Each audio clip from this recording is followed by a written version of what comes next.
6th standard mathematics term 1 chapter 1 example 1.3. How many thousands are there in 1 lakh? 1 lakh சொல்லக்கூடிய இந்த நம்பருக்கு எவ்வளோ thousands இருக்கு அதுதான் கொஸ்டினாக கேட்டிருக்காங்க. ஸோ பாருங்கள், இங்கே பிளேஸ் வேல்யூ இங்கே வந்து 1 lakh, இங்கே பார்த்தீங்கன்னா 1000. ஸோ லேக்கில் இருக்கிறனால லேக்குள்ள நிலை போடுறேன். லேக் 10,000 1000 ஹைட் ஹண்ட்ரட்ஸ் டென்ஸ் ஒன்ஸும் போட்டுக்கிறேன். இது உங்களுக்கு தெரியும், பிளேஸ் வேல்யூவில் உள்ளது. க்ரோஸ் வரையும் உங்களுக்கு தெரியும். ஸோ இங்கே பாருங்கள் 1 lakh. ஸோ அப்படின்னா 1000000 தௌசண்ட்ஸுக்குனால இங்கே.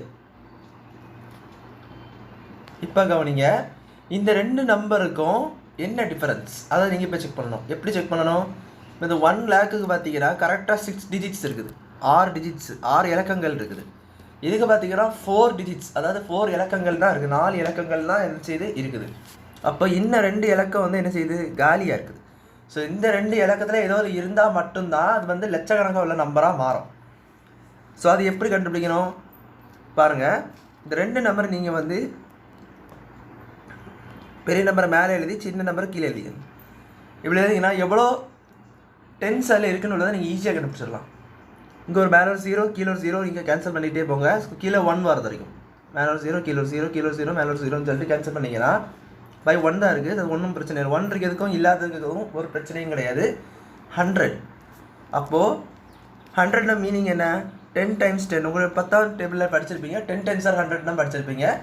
ஸோ அப்போது இங்கே ஒரு 10 இருக்கணும், இங்கே ஒரு 10 இருக்கணும். அப்போது ஒரு பிளேஸ் வேல்யூவுக்கு 10 மடங்கு வேல்யூ கூடுதலாக இருக்குன்றதை இது விளையாட்டு நீங்கள் என்ன செஞ்சுக்கணும், புரிஞ்சுக்கணும். அப்போது இதில் நீங்கள் எக்ஸ்ட்ரா ஒரு 0 இருக்குது, அதாவது இதில் 1 போட்டு இதில் ஒரு 0 இருக்குதுன்னா 10,000. இந்த 1000 விட 10 times கூடுதலாக இருக்குன்னு அர்த்தம். நீங்களே பாருங்களேன். இப்போ 1000 into 10 என்னது? இந்த 1 ஃபஸ்ட்டு அப்படியே போடணும், மிச்சம் இருக்க எல்லா 0ஸையும் இப்படியே போடணும். அப்போ என்ன வருது? 10,000 வருது. இப்போ இந்த 10,000 கூட இன்னொரு 10 மட்டும் பண்ணுங்கள், என்ன வரும்? 1 lakh வந்துடும். ஏன்னா இங்கே ஒரு 1 1 தான் வரும், 4 0 இங்கே ஒரு 5 0. ஸோ 5 0 போட்டோன்னா இது நம்பர் வந்து பார்த்தீங்கன்னா 1 lakhன்னு சொல்லுவாங்க. ஸோ இந்த நம்பர் எப்படி கிடைக்குது? நான் 2 தடவை 10 மட்டில் பண்ணேன் பார்த்தீங்களா? இதனால தான் எனக்கு வந்து நான் இன்னொரு 10 மட்டில் பண்ணிக்கிறேன். 1000 கூட ஃபஸ்ட்டு ஒரு 10 மட்டில் பண்ணி 10,000 கொண்டு வந்தேன். அதுக்கப்புறம் அந்த 10,000 கூட இன்னொரு 10 மட்டில் பண்ணி 1 lakh கொண்டு வந்தேன்.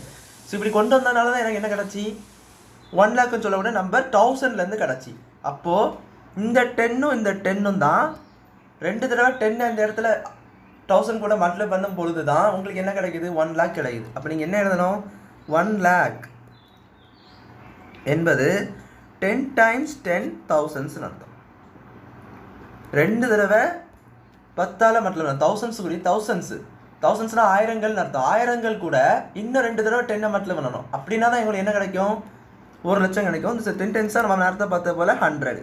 ஸோ 100,000. அப்போ 1 lakh ஈக்குவல் டு 100,000. அவ்வளோதான் இந்த சம் பிடிச்சிருக்குன்னு நினைக்கிறேன். தேங்க்யூ.